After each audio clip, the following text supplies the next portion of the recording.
So hello friends, welcome to the video. तो चलिए शुरू करते हैं। इंडाइसिस एंड सर्ट्स एक बहुत इंपॉर्टेंट चैप्टर, और लगातार मतलब अक्रॉस द ईयर इस मतलब बहुत रेगुलरली ये टॉपिक से सवाल आते हैं, और ऐसे सवाल जो आराम से हो भी जाते हैं, मतलब ठीक है। काफी छोटे सवाल होते हैं, स्ट्रेट फॉरवर्ड और सिंपल सवाल होते हैं। तो one of the most trustworthy chapter जहां से अच्छे स्कोर्स निकाले जा सकते हैं, इंडाइसिस एंड सर्ट्स। पहले इंडाइसिस की बात करते हैं। दो क्लास लूंगा फ्रेंड्स। इस क्लास में इंडाइस सर्ट की थ्योरी पूरी कर लूंगा जल्दी से, और नेक्स्ट क्लास में will take up some questions जो कैट में आ चुके हैं। ठीक है, चलिए तो पहले इंडाइसिस की बात कर लेते हैं। मान लीजिए कोई नंबर है फ्रेंड्स, मान लीजिए एक्स को हम लोग 5 बार ऐड करते हैं, x plus x plus x, तो क्या बनता है 5x। पर अगर इन 5x को मल्टीप्लाई करते हैं एक्स इंटू एक्स ऐसे 5 बार, तो एक्स की पावर 5 बनता है। इसी फॉर्मेट को बोलते हैं, जो हम इंडाइसिस की बात कर रहे हैं, इस फॉर्मेट को बोलते हैं, मतलब something to the power something. इसको बोलते हैं बेस। और ये जो पावर है, इसको मतलब या तो पावर बोल लो आप, इंडेक्स बोल लो, या एक्सपोनेंट बोल लो। ठीक। So base to the power index exponent, इस तरह से ये इनके नाम होते हैं। मतलब फॉर्मेट समझ गए ना। इसकी बात हमें करनी है। अब यहां पे एक बात ध्यान रखना, कुछ रिलेशंस होते हैं इसके। मेनली सवाल यहां पे सिंप्लीफिकेशन या इक्वेशन सॉल्विंग का आता है। उसमें आपको इंडाइसिस के रिलेशन इस्तेमाल करने पड़ते हैं, जैसे लॉग में होता है।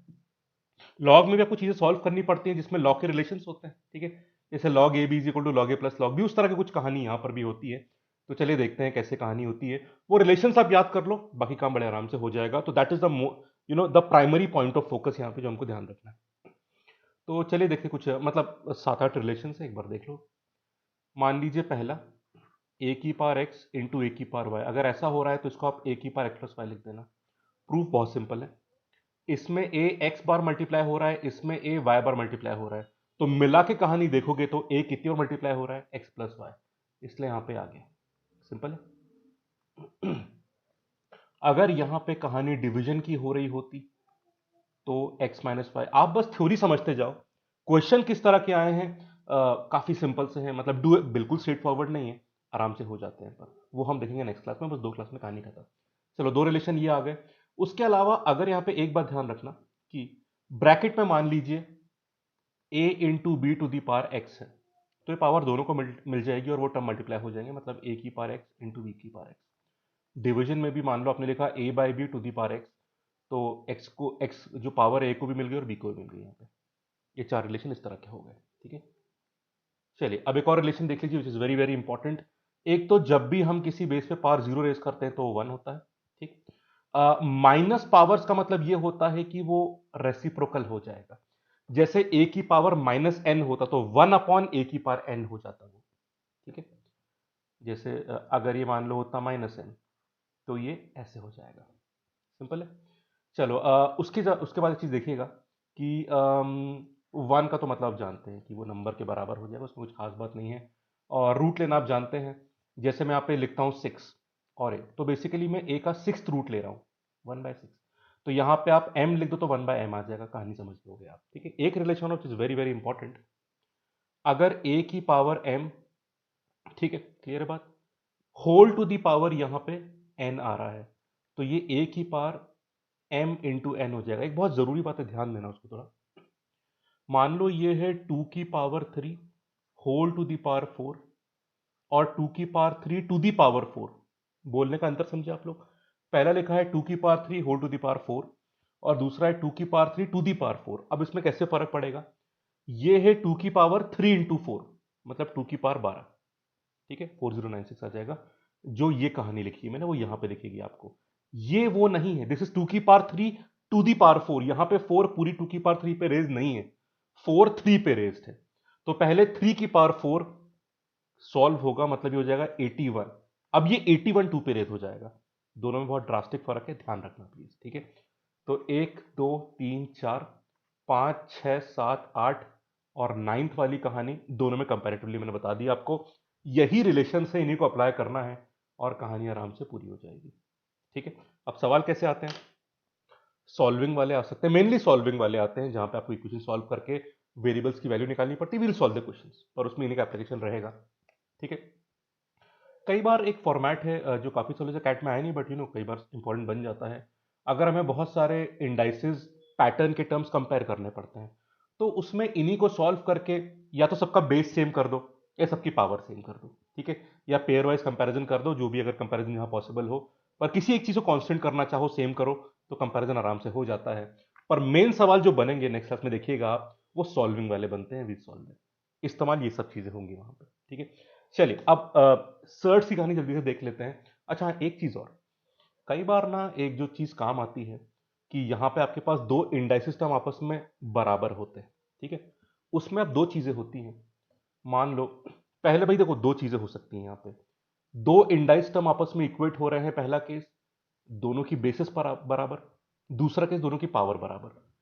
पहला केस देखते हैं, अगर ए की power X is equal to A की पावर वाई, क्या वो समझ गए आप, यहाँ पे बेस सेम हो गई। दूसरा केस बेस अलग है, मतलब ए की power X is equal to B की पावर एक्स, यहाँ पावर सेम हो गई। ऐसे केस में हम अननोन टर्म्स के लिए क्या क्या इन्फरेंसेस ड्रॉ कर सकते हैं, वैसे काफी ऑब्वियस होते हैं, पर कुछ सिली मिस्टेक ना हो जाए तो एक बार रिवाइज करना जरूरी है, ध्यान दीजिएगा। इस केस में अगर बेस सेम है तो पावर बराबर हो जाएगी, पर ध्यान रखना कि आपकी बेस क्या नहीं होनी चाहिए, +1 -1 या 0 नहीं होनी चाहिए। अब एग्जाम्पल 1 ले लो आप, उसमें तो कुछ भी रेस कर दो आप, भाई 1 की पावर 7 इज इक्वल टू 1 की पावर 19, तो 7 19 बराबर थोड़ी नहीं हो गए, तो बेस 0 या +-1 नहीं होनी चाहिए। उसके अलावा कुछ भी है तब भी इक्वालिटी हो रही है, तो आप पावर को बराबर कर सकते हैं, ठीक है। इधर कहानी देख लो क्या बन रही है, अगर पावर सेम दी गई है तो केयरफुल रहना, अगर जो सेम पावर है अगर वो ऑड है तो आपकी बेसिस बराबर हो जाएंगी, पर अगर आपकी पावर इवन है तो दो केस बनते हैं, ए प्लस माइनस बी के बराबर होगा। एग्जाम्पल बताऊं मैं आपको, अगर x की पावर 6 7 की पावर 6 के बराबर है, तो x 7 के बराबर होगा, पर x -7 के बराबर भी तो हो सकता है, क्योंकि इवन पावर जो होती है ना, वो माइनस को भी प्लस बना देती है। तो यहां पे दो केस बनते हैं, प्लीज इसका ध्यान रखना, ये सिली मिस्टेक ना हो जाए, बाकी कहानी बहुत सिंपल रहती है, ठीक है। इंडाइस की बात खत्म फ्रेंड्स, आप बोलोगे सवाल नहीं कराएंगे, सवाल तो करना है अगली क्लास में, थ्योरी जल्दी से ब्रशअप कर लेते हैं, एग्जाम बस आ ही गया तो इसलिए जल्दी से काम करेंगे। सर्ट्स की कहानी और देख लो, ध्यान से सुनना फ्रेंड्स। सर्ट्स की कहानी क्या होती है, बेसिकली हमारे जो what are rational numbers, rational numbers are the numbers जो पी बाई क्यू की फॉर्म में होते हैं, जहां पे पी और क्यू इंटीजर्स होते हैं, ठीक है, and Q is not equal to 0, जैसे 3/4 7/9, ये सब हमारे होते हैं रैशनल नंबर्स। जो भी नंबर को हम पी बाय क्यू, जहां पे दोनों इंटीजर्स हैं और क्यू नॉट इक्वल टू 0 की फॉर्म में एक्सप्रेस कर पाते हैं, वो होते हैं रैशनल नंबर्स। जो भी नंबर इस फॉर्मेट में एक्सप्रेस नहीं हो पाते हैं वो होते हैं irrational numbers. What are irrational numbers, जो पी बाय क्यू क्या जो पूरा बताया मैंने उसकी फॉर्म में एक्सप्रेस नहीं हो पाते, ठीक है, उन्हें बोलते हैं इर्रेशनल। पर ध्यान रखिएगा, इर्रेशनल की कैटेगरी होती है जिसको हम सर्ट्स बोलते हैं, जहां पे रूट टर्म्स होते हैं, जैसे कि 2 + √7, इनको बोलते हैं सर्ट्स, ठीक। अब एक बात ध्यान रखिए, दो बहुत जरूरी चीजें जो कॉन्सेप्चुअली काफी इंपॉर्टेंट है, सुनिए पहले तो, कि आ, इस तरह के जो फॉर्मेट है, कैन वी से कि सारे सर्ट्स इर्रेशनल होते हैं, क्योंकि 2 + √7 को भी आप पी बाय क्यू फॉर्म में एक्सप्रेस नहीं कर सकते इंटीजर बाय इंटीजर फॉर्म में, ठीक है, क्लियर है। तो फिर बताइए क्या करना है यहाँ पे, मतलब बेसिकली अगर मैं एक और नंबर के डेफिनेशन में बोलूं तो इर्रेशनल नंबर्स क्या होते हैं, नॉन रिकरिंग, नॉन टर्मिनेटिंग, खत्म भी नहीं होते हैं और रिकर भी नहीं होते हैं, ठीक है। इनमें से कोई भी क्वालिटी आ गई तो वो रैशनल नंबर बन जाते हैं। अब उस डिटेल को छोड़ देते हैं, बहुत नंबर्स में भी नहीं जाते हैं। सुनिए ध्यान से, सारे सर्ट्स इर्रेशनल नंबर होते हैं, पर सारे इर्रेशनल नंबर सर्ट्स नहीं होते। एग्जांपल बताऊं मैं आपको, पाए, यूलर्स नंबर जो नेचुरल लॉग का स्मॉल ई होता है, ये दोनों नंबर्स क्या हैं, दे आर इर्रेशनल, ये हम जानते हैं। आर दे सर्ट्स, नो, ये रूट फॉर्मेट के थोड़ी नहीं है। इसीलिए इसीलिए हम कहते हैं कि सारे surds, all the surds are irrational numbers, but all the irrational numbers are not surds, the exceptions are listed, जो आप देख रहे हैं। समझ गया फर्क। अब दूसरी बात, किस तरह के रूट के टर्म्स सर्ट्स कहलाते हैं। 2 + √16 बोलूंगा तो ये सर्ट नहीं होता, क्योंकि ये तो 2 + 4 हो गया, ठीक है, तो वो रूट के टर्म्स कहलाते हैं। दूसरी बात, क्या 2 गायब हो सकता है, हां, भाई रूट का टर्म रहना चाहिए। इसमें ये है इर्रेशनल कंपोनेंट, ये है रैशनल कंपोनेंट। रैशनल कंपोनेंट मत रखो, कोई टेंशन नहीं है, पर इर्रेशनल कंपोनेंट होना चाहिए, ठीक है। 2 + √7 is a surd, √7 is a surd, 2 √7 is a surd, पर अकेला 2 सर्ट नहीं होता, वो तो रैशनल नंबर हो गया, ठीक है, समझ गए बात। तो ऐसा रूट होना चाहिए जो सॉल्व ना हो पाए। एग्जाम्पल बताता हूं मैं आपको, 2 + √48। अब थोड़ा सॉल्व हो सकता है। 48 क्या है, 16 × 3, 16 4 बन के बाहर आ गया, पर अंदर 3 रह गया। तो जब भी कोई रूट का टर्म दिया है तो ट्राई टू सॉल्व इट। अगर पूरा सॉल्व करने के बाद भी कोई रूट का टर्म रह जाता है तो वो सर्ट कहलाता है। और आखिरी बात कि यहां पे हमने बनाया है स्क्वायर रूट। जरूरी नहीं है आप क्यूब रूट बना दो, फोर्थ रूट, सेवेंथ रूट, जो लेना है आपको। हायर रूट्स में भी जो बनता है उसको सर्ड ही बोलते हैं। ठीक है, जैसे मैंने ले लिया 2, बार बार क्यों ले रहे हैं, 3 ले लेते हैं चलो। 3 + 5th रूट ऑफ 7, ये भी सर्ड बनने वाला है। क्लियर है बात? ठीक है। हाँ, ये मत करना आप कि 3 + आपने 8 का क्यूब रूट ले लिया, ये तो 3 + 2 हो गया ना, ये मत करना, सॉल्व नहीं हो पाना चाहिए। क्लियर है बात? तो ये पूरी कहानी है कि सर्ट्स होते क्या है। सिंपल है। ठीक। अब 2 + √7 अगर सर्ड है तो इसे बोलते हैं कॉन्जुगेट। ठीक। अब देखो सवाल कैसे बनते हैं। पहली बात, अगर आपको बहुत सारे सर्ट्स कंपेयर करने हैं, जैसे कंपैरिजन इंडाइसिस में आता है, यहां पर भी अगर आ गया, तो अगर ठीक से कंपेयर नहीं कर पा रहे तो स्क्वायर कर लीजिए उन सर्ट्स का। ठीक, स्क्वायर कर लीजिए, उसके बाद कंपैरिजन कई बार आसान हो जाता है। मेन सवाल जो बनता है कि हमें सर्ट्स कई बार रैशनलाइज करनी पड़ती है। What do you mean by rationalization of surds? ध्यान दीजिए फ्रेंड्स, बहुत जरूरी चीज है। जैसे अगर मैं बोलता हूं 7 + √11, इसे रैशनलाइज करो, तो आप क्या बोलोगे? Not possible, because this is already rationalize. ठीक है, देखो, रैशनलाइज करना सर्ट को मतलब उसके डिनोमिनेटर में कोई भी रूट का टर्म नहीं रहना चाहिए। ठीक है, जैसे कि ये, अब ये जो सर्ड है, इसके डिनोमिनेटर में रूट का टर्म है, तो इसको रैशनलाइज करना पड़ेगा। पर अगर नीचे रूट का टर्म होता ही नहीं, जैसे यहां पे नीचे कोई रूट का टर्म नहीं है, तो इट इज ऑलरेडी रैशनलाइज। तो अगर नीचे रूट का टर्म है तो उसे रैशनलाइज करना पड़ता है। How do we do that? Conjugate से मल्टीप्लाई कर दो। तो इसमें 7 - √11 से मल्टीप्लाई करो, नीचे भी और ऊपर भी। तो ऊपर बचा 7 - √11, नीचे क्या बच गया? 7 का स्क्वायर माइनस √11 का स्क्वायर, मतलब ये रहा 49 और उसमें 11 माइनस कर दो, ये 38 बन गया। बस इसे बोलते हैं। कई बार किसी सर्ड में डिनोमिनेटर में अगर दो रूट टर्म्स हैं तो आपको कॉन्जुगेट मल्टीप्लिकेशन 2 बार करना पड़ता है, तो थोड़ा स्टेप बढ़ जाते हैं पर आंसर आ जाता है। फंडा समझ गए? मेन चीज ये काम आने वाली है क्वेश्चंस में। एक चीज और होती है, वो और समझ लो थ्योरी खत्म करने से पहले। पर मेन चीज ये होगी जो मैंने बताई आपको, जो क्वेश्चन में अप्लाई होगी। इंडाइसिस की वो लॉज जो मैंने बताई हैं आपको, और सर्ट्स का ये रैशनलाइज। पर एक चीज और देख लो, कई बार सर्ट्स का स्क्वायर रूट करने को बोलते हैं, तो वो थोड़ा देख लीजिए। जैसे अगर मैं बोलूं 7 + √48, 48 में हो जाएगा, एक सेकेंड रुकिएगा। हाँ, इसमें नहीं, एक काम करते हैं, जस्ट अ सेकेंड।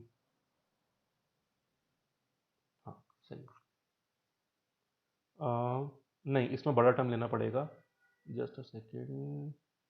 हाँ, सही आ गया। मैं चेक कर रहा था एक्चुअली कि कि कैसे होगा, और मैं माइनस वाले बता देता हूँ आपको। एक बात मैं बता दूं आपको, स्क्वायर रूट के सवाल जहां पर भी आते हैं ना, वो उसी फॉर्मेट में आते हैं ताकि एक आंसर मिल जाए आपको। बहुत ज्यादा कॉम्प्लिकेटेड इक्वेशंस वहां नहीं बनती है। ठीक है, आई एम नॉट सेइंग कि बिल्कुल सिंपल आ जाएगा, मैं समझाने के लिए सिंपल ले रहा हूं।